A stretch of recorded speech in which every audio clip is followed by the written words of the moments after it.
and today's theme is home. And there's a lot I want to unpack in the idea of home.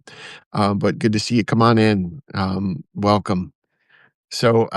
Would love to have you. You can even start off. Just let me know where you're joining me from, or something that you may have picked up in the series that you're already thinking about, something that's resonating with you, or something you've read that I've written this week that has been meaningful.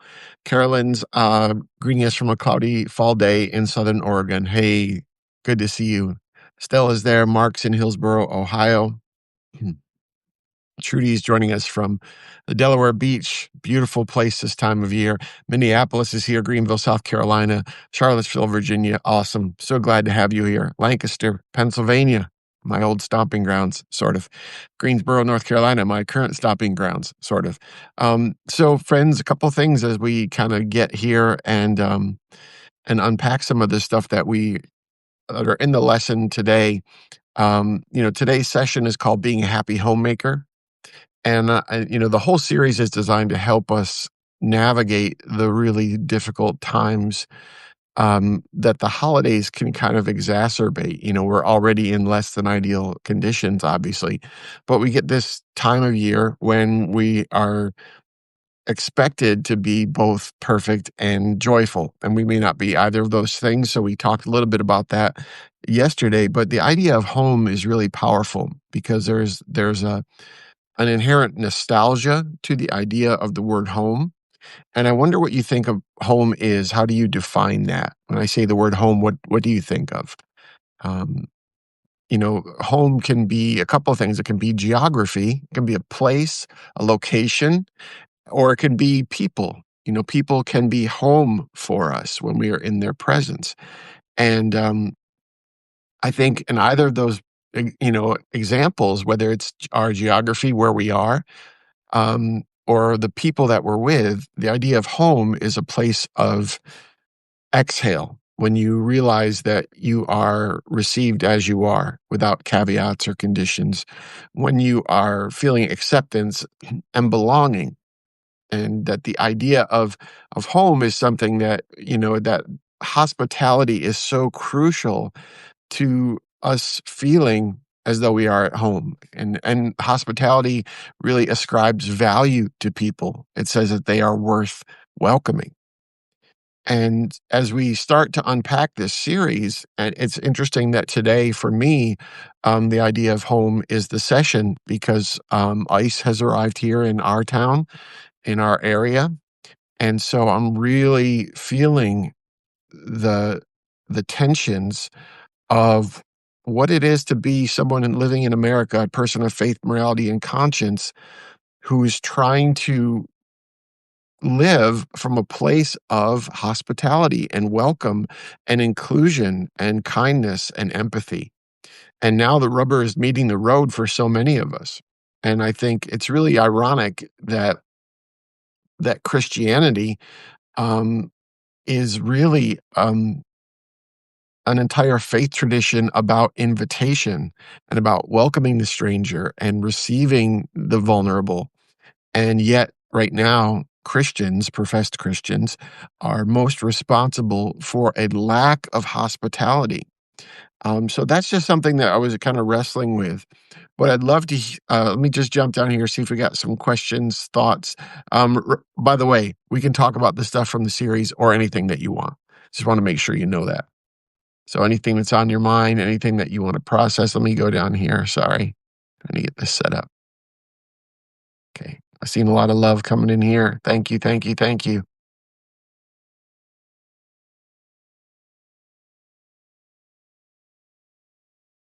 You're scrolling so fast, I can't keep up with you. So I'm gonna just let some of that settle in.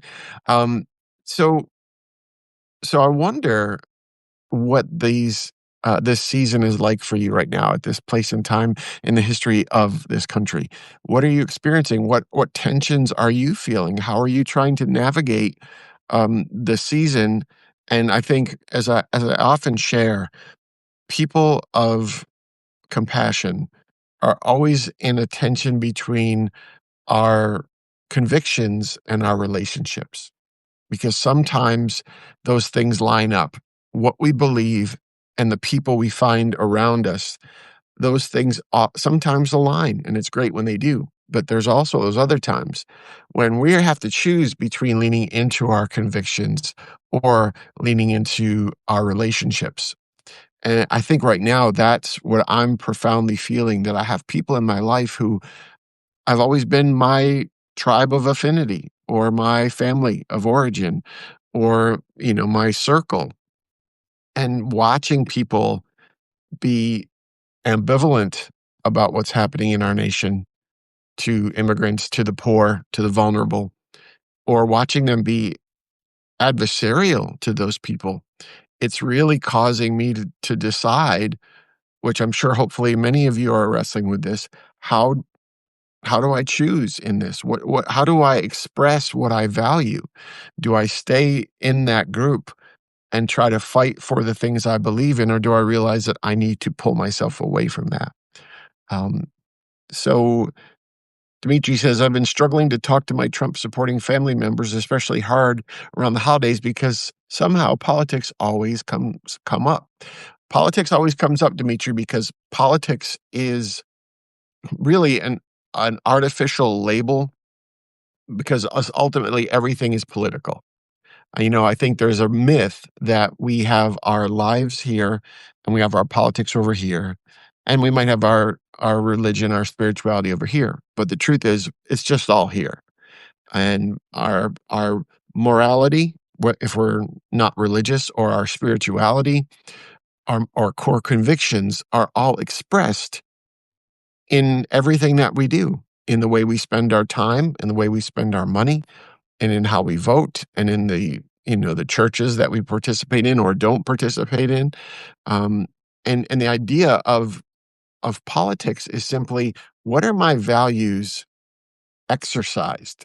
What are my values tangibly in the world? How do they get expressed? And so politics is always going to be there. And the time that people usually label it political is when it makes them uncomfortable. So usually, if someone like you or someone like me is talking about caring for the poor, or welcoming the stranger, or making sure everyone has health care, or, fighting against people being abducted off the street, or opposing racism, or whatever it could be, those those are human things. That they're not political things, because politics really tends to be about legislation, or issues, or debates, or some sort of um, some sort of nebulous idea. But really, this is down to human beings. And so, for example, we're dealing with ICE here in our community, and I'm thinking about the actual human beings who are not showing up to work because they're terrified, who are keeping their kids home from school, who aren't able to go to the doctors as they normally would, whose lives are completely interrupted. And so, Dimitri, a long way of saying to you, politics is always going to come up, because humanity is always going to be, in the balance here. And so, my advice for people who are struggling with it is to say, I'm just going to be a human being, and whatever I need to say, and whatever I need to express, and whatever I feel my priorities are, I'm going to do that and not apologize for it. One of the things we talked about in our live stream yesterday, you can rewatch that if you missed it, is that all of this mess doesn't defer to the calendar. It doesn't take off for the holidays. And so we're going to bring that stuff to Thanksgiving dinner. We're going to bring it to our holiday parties at work. We're going to take it to our families and our church gatherings and all those things. And we should. Anne says, if we label it political, we can avoid discussing it because it's not polite, good to talk about it in public. Yeah, amen, Ann. And, we do that with politics and religion. People often, have families that say, we don't talk about those things. And I usually say, well, what the hell else is there to talk about? I mean, you take politics and religion, that pretty much encompasses the deepest contents of most people's hearts in some way, what they value and what they aspire to, and the kind of human beings they want to show up in the world as. And so it's a little ridiculous to say we're not going to go to those places In fact, when we think about the word home and the idea of home, home should be the place where we can be the most authentic version of ourselves, where we can have the difficult conversations, when we can step into the deep water rather than staying on the shallow. And so whatever home is for us, that community, whether it's, biological or chosen community, I think we need to insist upon being able to go to all of those places. Because if not, what are we doing here? Richard says the problem with all forms of government and all government is they're composed of human beings who are not only corruptible, but unfortunately corrupt. Richard, you hit on it. I don't know if you were with us last night, but last night was talking about this Christmas, this whole holiday discomfort, and how these are all the problem is people, because we are flawed and failing human beings surrounded by billions of other flawed and failing human beings. So for that reason, yeah, government is going to be a reflection of that, and so is organized religion. And I think here's the dilemma. You and me and everyone who's watching this, and the people we like, the people we hate, the people we are opposing, we're all susceptible to things like fear and control and selfishness. And so when you put one or two of us together, that's a problem, because then you have this collective need for power and wealth and notoriety and success or whatever it could be. And then you do that like for times 100 or 1,000 in government and churches. Well, you've got a recipe for a kind of corruption that begins to exponentially grow. And then once people are a part of that corrupt group, it's almost impossible to extricate yourself, which is why we find ourselves where we are. And so we have to kind of fight to remain individuals first, and then make sure that our communities or the systems that we're entering into allow us to retain our core, right? Karen says, Karen is answering Deborah and says, America doesn't talk politics. We are sunk. Uh, yeah, I think we have to normalize messy conversations again. And that's harder than it ever has been, because everything is so tribal, because social media is, though valuable, there is an artificial nature to what it claims to do, because social media would say we're interacting, we're having a conversation, but we're really only having a series of monologues, right? We're just volleying back and forth our statements, and then we don't really have kind of real time way to wrestle with those things and find the nuance and the complexity and the compromise, or pause and get reclarification. And so that's what the holidays can offer, which is great. They can offer us a place to be in real time with people, see their faces, see their expressions, hear the nuance in their voices, and actually find some sort of productive conversation. And so I hope that you're all thinking about, how am I going to treat these gatherings? Now, here's another thing that I think's really important. Many people are not feeling welcome in the place they once called home. Um, a lot of us are estranged from family members and friends, or we left churches or social circles because of everything that's been happening. And I think this season can allow us to be homemakers, as I say in the title, to create home for someone else, to offer that kind of hospitality, to find creative ways to reach out to people who are also isolated, disenfranchised, hurting, and redefine home in a way that we maybe have never experienced it. So on a small scale, this, speaking of social media, this offers this. All of us who are here right now, or all of us who, everyone who's on the Substack, we are a very unique community, and there's a lot that we know about one another that we know will be welcomed here.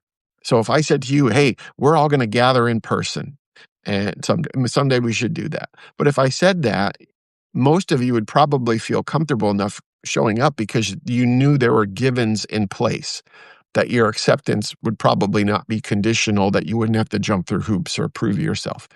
And so I think, a community like this really does redefine home.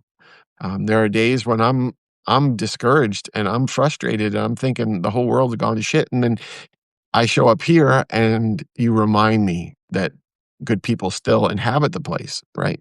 So, I like that idea of creating home. I speak at a Unitarian community here once a month or so, and they host a open Thanksgiving to anyone who is single or lonely or geographically isolated from their families, anyone within the reach of the community who is feeling like they need a sense of place, a sense of belonging. And so I'm looking forward to being a part of that and just sitting with whoever shows up and just having that chosen idea of home, that collective experience. Diana says, I am fortunate that my immediate family all recognizes how evil this administration is, but I have extended family who are wholehearted supporters. We haven't been able to gather for years, and I'm thankful, and I am thankful.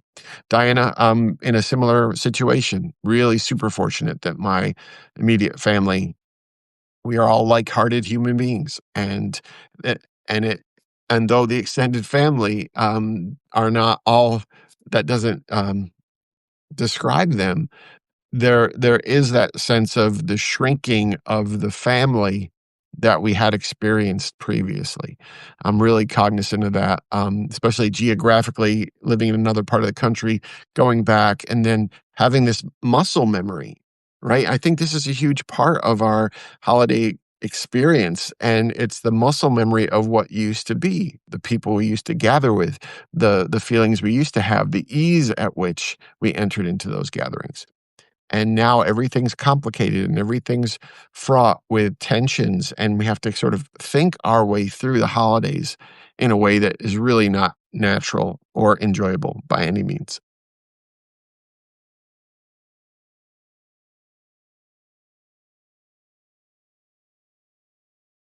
I see some conversation here about, it's like about Trump. There's a response here. Wendy, the flawed human excuse has been their prophetic excuse in supporting him over a decade, but the same people don't feel that way about Democrats. Right. Okay. So the idea, the political kind of that, hey, Trump is a flawed and failing human being too, and God uses flawed people in the Bible, and so God is using Trump to show what he can work through flawed human beings, which is ridiculous, right? Because yeah, in the Bible, God works through flawed people, but he worked through some really decent people too.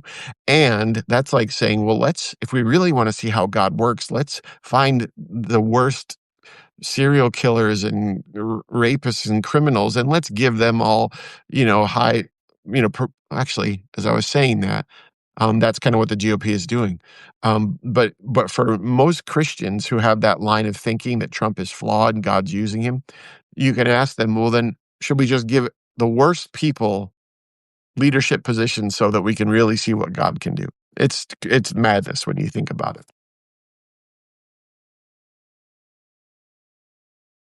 Anne says, I teach adult ESL. It is one area where I feel so glad I can do something good for people who are being scapegoated and illegally victimized.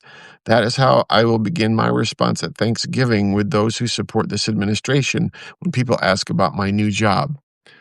Love that. And for me, I think that's something that I'm trying to do, to find gatherings to be part of that really embody my values. And if the people who, comprise the family and friendships and social circle that I have, don't understand that, or then that shows me who they are. And so I think time is a really good indicator. Time and presence and money really show our values in ways that we often don't think about. but we give our time to the causes and the things and to the people that matter to us. And so during this season, we should really be ruthless in using our time in a way that reflects our values. And so I'm trying to reorganize my calendar so that I can carve up more time to give to the people and causes that matter to me and not just believe those things or not just write about those things or talk about them. So there's trying to embody that a little bit. But congratulations on that job. That is fantastic. Richard, yes, that is what the godless old party is doing indeed, hiring the worst of the worst, even if they have to get them out of jail first. And when we think about how frustrating this is, this time, even this morning, I was just saying, okay, once again, how did we get here? Um, I think it clarifies who we don't want to be. And as horrible as this is, I think it crystallizes, you know, the alternative expression of humanity that we want to offer. So individually or as part of our social circles or our families or our faith communities, all of these things, we have an opportunity to live explicitly and in the cause of what we care about. And so it's never been more important to be specific about what we value. And I think it is a great opportunity, as frustrating as it is. I think the differences are becoming more profound. And I think ordinary people are realizing, if I'm going to support ICE, which is antithetical to this idea of home and hospitality and welcome and empathy, if people are going to support that, well, it's clear to me. I've been having this thought in my head about we should deport people who support ICE from our family gatherings. Our holidays, we should expel people who support ICE as a point to say, here's what intolerance actually feels like. Here's what a lack of welcome really is, that separation, that isolation. Um, so, we might have to make some interesting choices during the coming weeks if we haven't already. Love that. What else is on your mind, friends? Throw me a question in here, a thought that you have, something that you're wrestling with. Deborah says, unfortunately, my mother died denying she had COVID after I tried to convince her to get a booster. And Deborah, I mean, isn't that the disgrace of all of this? There's a word that I often use, and it's waste. There's been so much waste in this whole decade-long thing that we've been through.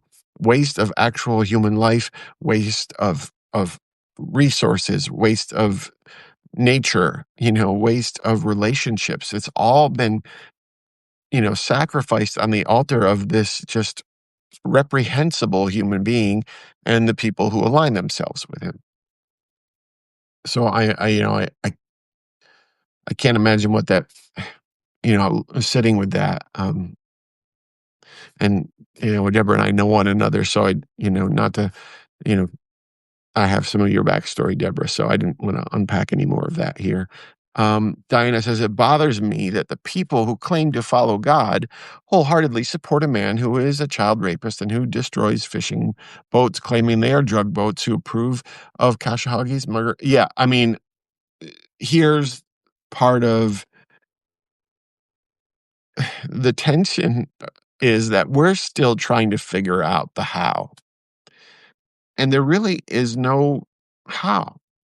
There is no one kind of, it is internal, it's racism, right? It's misogyny, it's fear mongering, it's greed, it's American exceptionalism, it's perverted Christianity, it's leveraging of prejudice by partisan media, it's identity issues, it's a loss of community that people are looking for. So there are all of these reasons why ultimately we have to just say, I'm going to move into now what?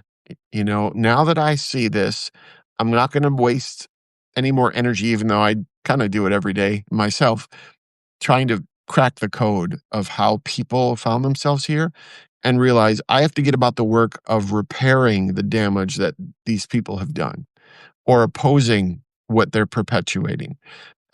So for me, shirt like this is me, and the action behind this is really about me saying, I'm not gonna convince anyone that pulling someone from their workplaces or carpool line or through from a church and abducting them off the street, that these are not moral or Christian or American values. I can't waste any more time trying to reach them. I have to reach the community of the convinced, as I call them, who still get it, but are afraid to move or afraid to speak or not sure how to voice their opinions. We have to create opportunities, which is why I have this newsletter to try and create a hub for people to say, okay, I'm feeling this. I need to connect with other people. I need to make this tangible in my community.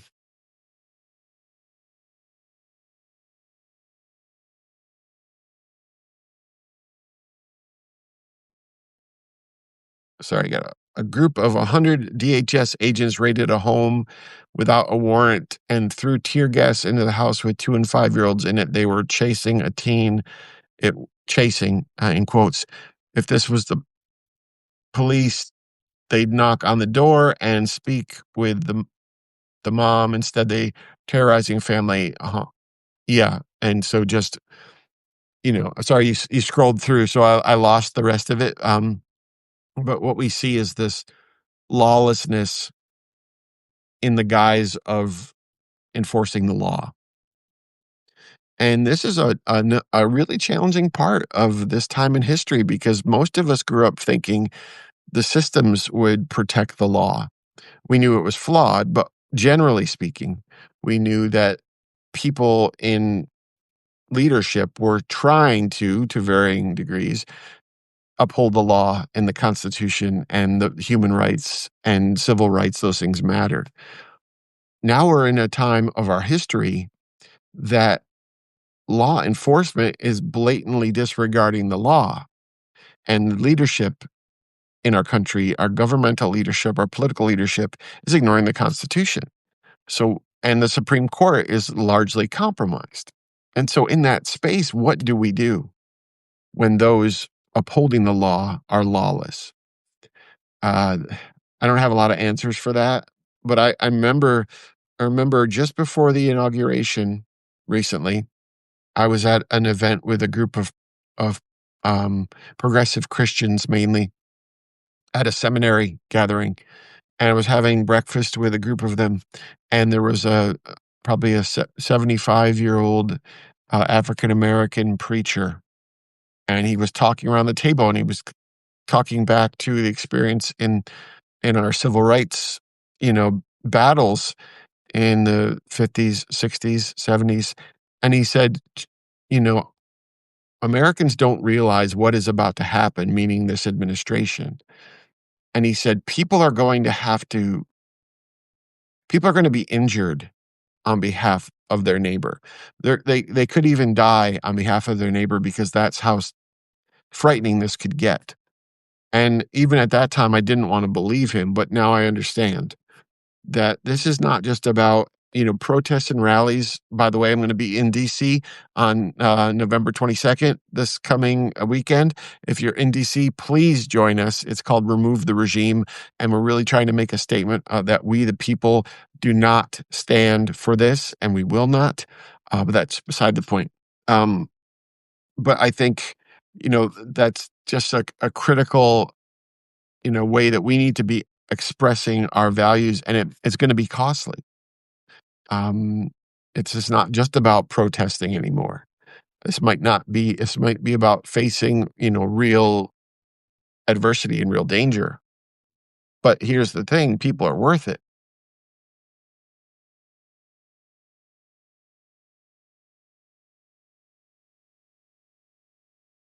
Richard is responding to someone who talks about an intolerance seminar. If I'm reading that correctly, I love it. Yeah, I'm a strong proponent of not tolerating intolerance and then being intolerant to hatred. So I love that idea.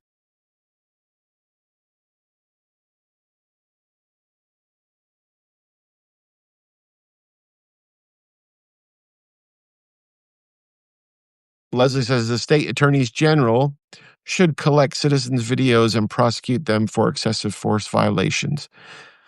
I think the local communities, local governments, state governments are pushing back. I've been encouraged by in North Carolina what I've seen um, pretty much from the governor. And then, for example, today our superintendent of our schools posted a really clear and powerful statement of advocacy for students, for young people, for those who are among immigrant populations, and said, here are all the things that we have in place. We've got local grocery stores that are going to do deliveries for free for people who are afraid to even go to the grocery store. This is the beauty of the horrible that we're in.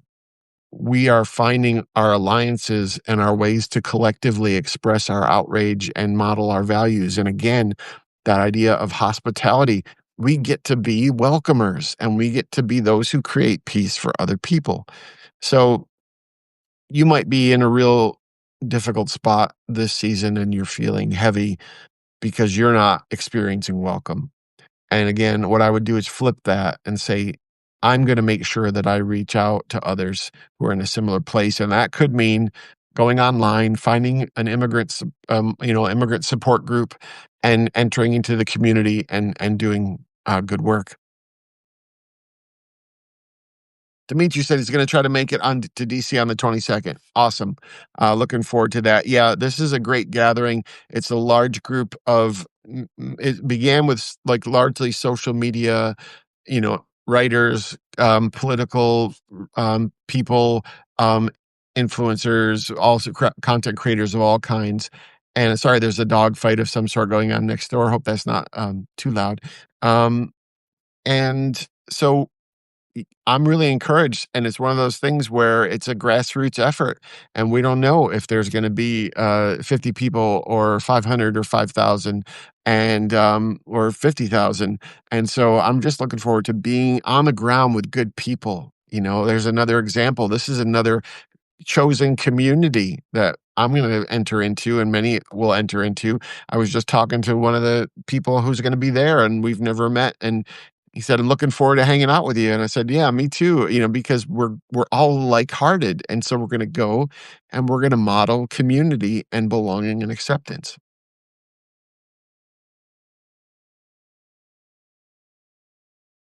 I'm gonna get a couple more in here, so if you got questions or thoughts, please type them in now. Let's see, where is we got it here. Deborah asks, "Where do I sign up for the rally?" Removetheregime.com, removetheregime.com. And there's actually there's a whole schedule of events. So there's gonna be one of the largest, lobbies to Congress. So there's gonna be a huge gathering that's gonna go on Thursday to do that. Friday is, a couple of events. I'm participating in something called Comedy Church, because there's some great comedians who are part of this, and they're also people of faith. And so there's going to be a gathering at a progressive church, and we're going to kind of have comedy sets and then just some talk about faith. And I'm going to be somewhere in the middle of that. I don't know exactly what I'm doing, but I'm pulling that together now, what I'm gonna bring to that gathering, and then Saturday is the big rally, and all sorts of great speakers and musicians, and it's really gonna be a rally and a march, but a time of joy and celebration too.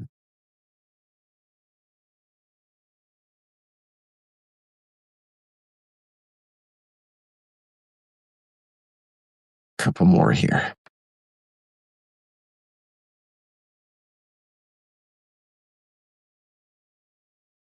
Sorry, my scroll just kinda froze up on me.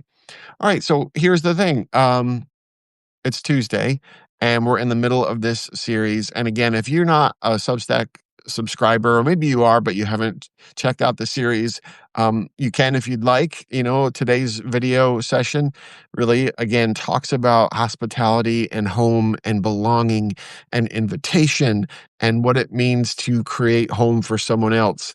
And I think we just have to lean into all the things that we value in these days, because there's what we think we value, and then there's what our lives express.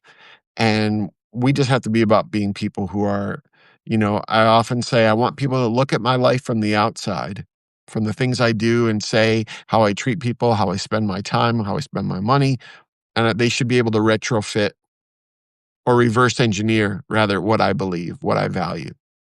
So that's really the assignment today. It's try to be homemakers wherever we go. Give people a soft place to fall. Give them a place of belonging and acceptance. Remind them that they're not alone. Because hey, we all need to know that we have that feeling of exhale, that we have a place where we belong, right? And so that's what the decent human beings do. So listen, I hope you have a great day today. A reminder, we are going to be doing a live stream tomorrow night at 8 p.m. Eastern time. So you can catch up on the videos, prepare some questions, tell your friends, and we'll gather here again at 8 p.m. tomorrow, and we'll dig into what does it mean to be human and how can we better do that. So you are appreciated and loved, and thanks for being good humans. See you soon. Peace.